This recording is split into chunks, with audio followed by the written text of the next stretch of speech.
नमस्ते दोस्तों, आज हम पढ़ने वाले हैं अमीन्स, एक ऐसा चैप्टर जो ऑर्गेनिक केमिस्ट्री में बहुत ही इंटरेस्टिंग और एग्जाम के लिए हाई वेटेज रखता है।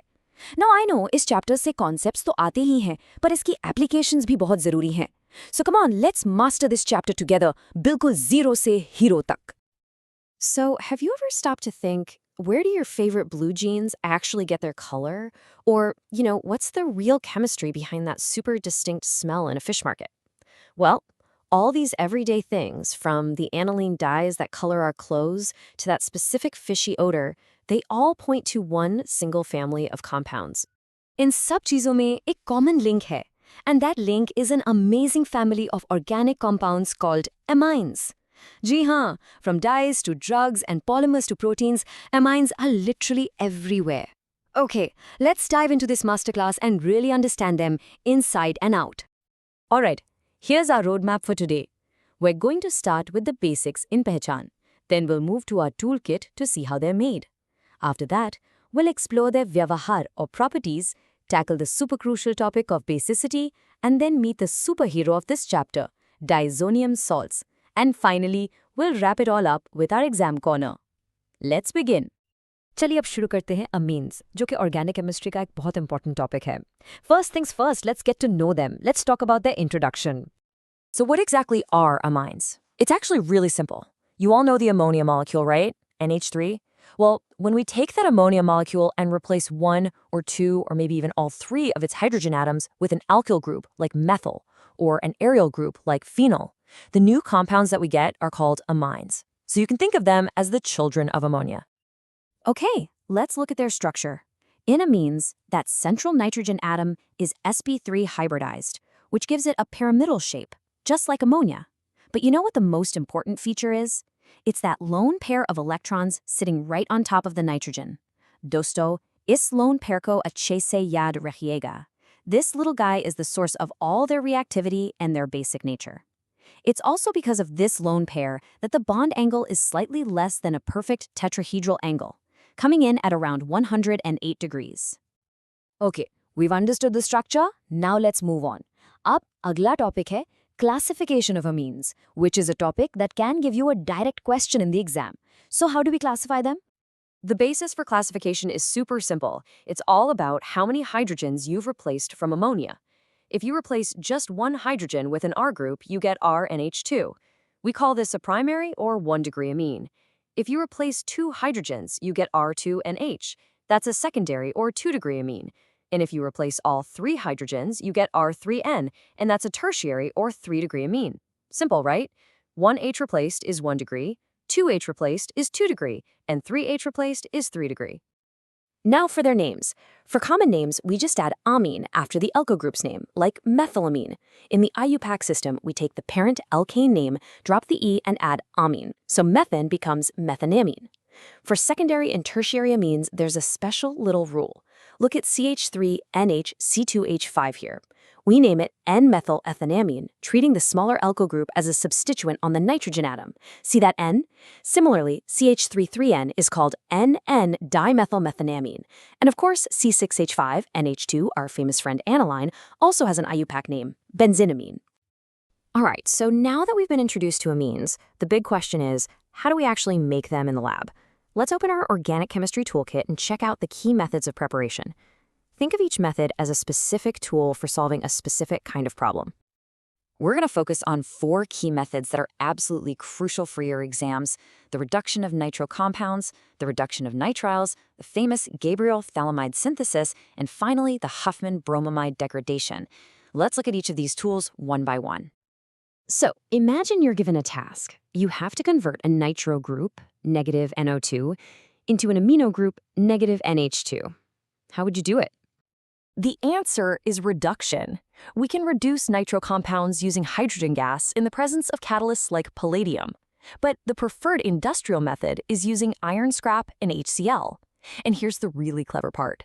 The FeCl2 that's formed during the reaction actually hydrolyzes to release more HCl.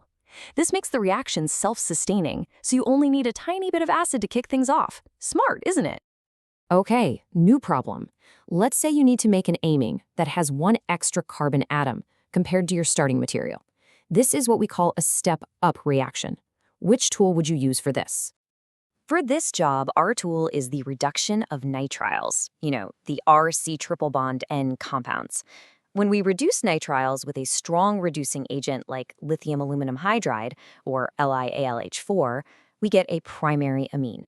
Now, the crucial point here is that the carbon from the nitrile group becomes part of the final amine, and that's why this is a step-up reaction.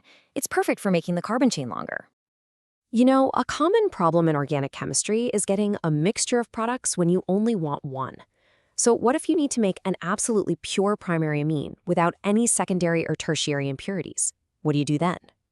The answer to that is the Gabriel phthalimide synthesis. It's a 3-step process. In step 1, phthalimide reacts with KOH to form a salt. In step 2, this salt reacts with an alkyl halide. And in the final step, hydrolysis gives us a pure primary amine. But, and this is a big but, there's a very important limitation. This method can only make aliphatic primary amines, like ethylamine. You cannot make aromatic amines like aniline with it. A little shortcut to remember this is, Gabriel भैया simple तरीके से primary amine बनाते हैं. Okay, we've seen the step-up reaction, but what if we need to do the exact opposite?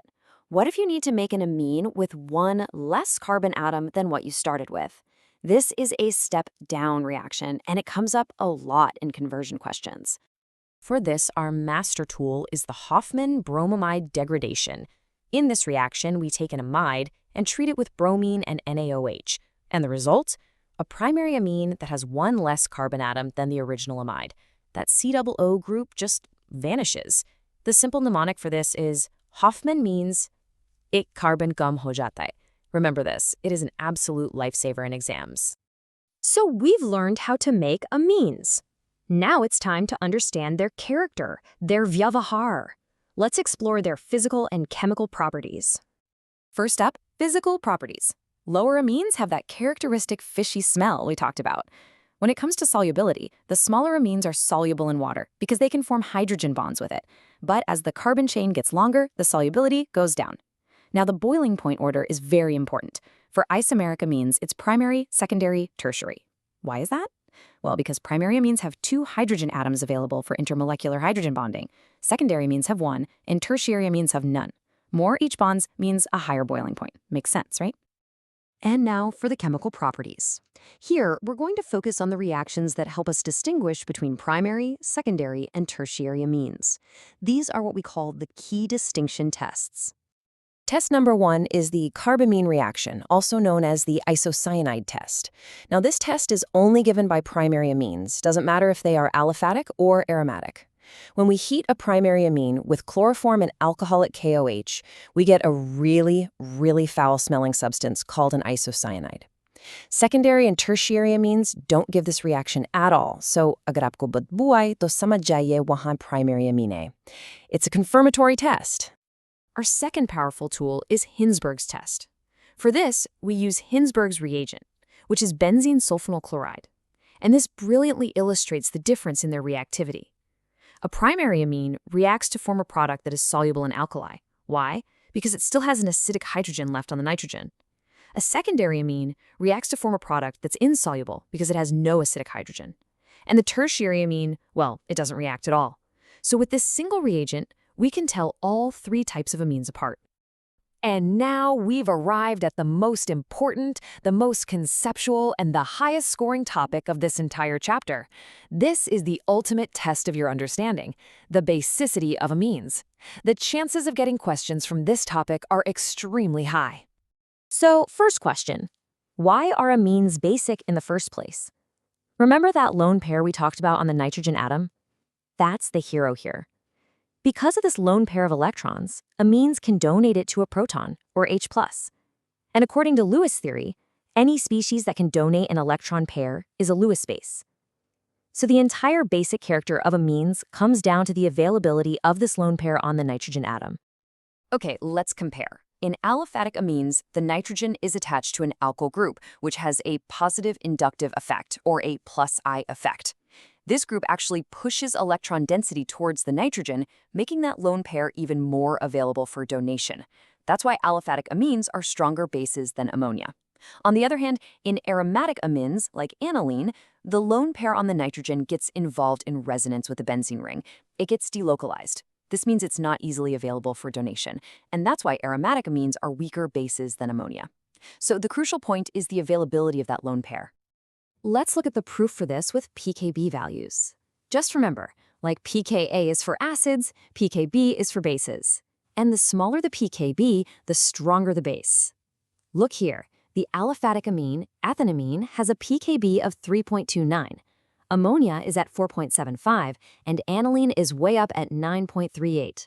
The numbers clearly show the order we just talked about. Aliphatic amine is the strongest base, then comes ammonia, and aniline is the weakest of the lot. But wait, there's a twist. In the gaseous phase, the order is simple. Free degrees greater than 2 degrees greater than 1 degree greater than NH3, all due to the inductive effect. But in an aqueous solution, meaning in water, things get complicated. Here, 3 different factors are all competing with each other: the inductive effect, the solvation effect, and steric hindrance. The final result of this battle is that the order becomes irregular, and this is exactly what they ask in exams. For ethyl groups, the final order is 2 degrees greater than 3 degrees greater than 1 degree. And for the smaller methyl groups, the order is 2 degrees greater than 1 degree greater than 3 degrees. Go ahead and take a screenshot of this slide. It's extremely important. In both cases, in aqueous solution, the secondary amine is the king. Now let's talk about the superhero of this chapter, a compound that is a Vardhan, a real boon for organic synthesis. I'm talking about diazonium salts. These compounds act like a gateway to all sorts of aromatic chemistry. So, how do we make them? The process is called diazotization. We take a primary aromatic amine, like aniline, and treat it with nitrous acid. Now, nitrous acid is unstable, so we have to make it in situ, right there in the reaction mixture, using sodium nitrite and HCl. The most crucial thing here is the condition. The temperature must be kept very low, between 0 and 5 degrees Celsius. Benzene diazonium chloride is only stable at this temperature. If you go even slightly higher, it'll just decompose. So why are they so important? It's because the diazonium group, the negative N2 plus part, is one of the best leaving groups in the world. Why? Because when it leaves, it becomes N2, nitrogen gas, which is a very, very stable molecule. So because it's so eager to leave, we can easily replace it with a whole variety of other functional groups, like Cl, brine, I, CN, or OH. This table really summarizes the superpower of diazonium salts. If you want to add a chlorine or bromine to a benzene ring, you use the Sandmeyer reaction. If you want to add iodine, just use Ki. Need to make phenol? Just warm the diazonium salt with water. See how versatile it is? You can introduce so many different groups that are otherwise very difficult to add directly to a benzene ring. There's another special reaction where the diazo group is retained, the coupling reaction. When diazonium salts react with electron-rich compounds like phenol or aniline, they form these brightly colored compounds called azodies. These are the yellows, oranges, and reds that you see in the textile industry. This reaction is literally the chemistry behind the color in so many of our clothes. We've covered the entire chapter, so for our last section, let's focus on what's most important for your exams. We're going to do a quick revision of the key points and talk about the common mistakes that students often make. Dosto, you have to avoid these mistakes. First, the basicity order is different in the gas phase and in aqueous solution. Don't get them confused. Second, remember that Gabriel synthesis is only for aliphatic primary amines, not for aniline. Third, if you forget the 0 to 5 degrees C temperature for diazotization, you'll lose marks. Fourth, don't mix up Hoffmann, which is a step-down reaction, with nitral reduction, which is a step-up. And finally, aniline does not undergo the Friedel-Crafts reaction because it forms a salt with the catalyst AlCl3. This chapter isn't just important for exams, it's important for the real world too. As this quote from your textbook says, amines are crucial intermediates in making medicines and fibers. From life-saving drugs to the clothes we wear, amines are absolutely everywhere. Okay, let's end this explainer with a final thought-provoking question. We've learned that direct nitration of aniline is messy and gives a lot of metaproduct too. But if we first protect the NH2 group by acetylation, we can control the nitration and get the paraproduct as the major product. How does that happen? Think about it. Here's a hint. It's all about controlling the activating power of the amino group. That was our detailed masterclass on amines. I really hope everything made sense. If you found this explainer helpful, then please like it, share it with your friends, and don't forget to subscribe for more content like this. Your support is a huge motivation booster for us. I'll see you in the next explainer. Keep learning.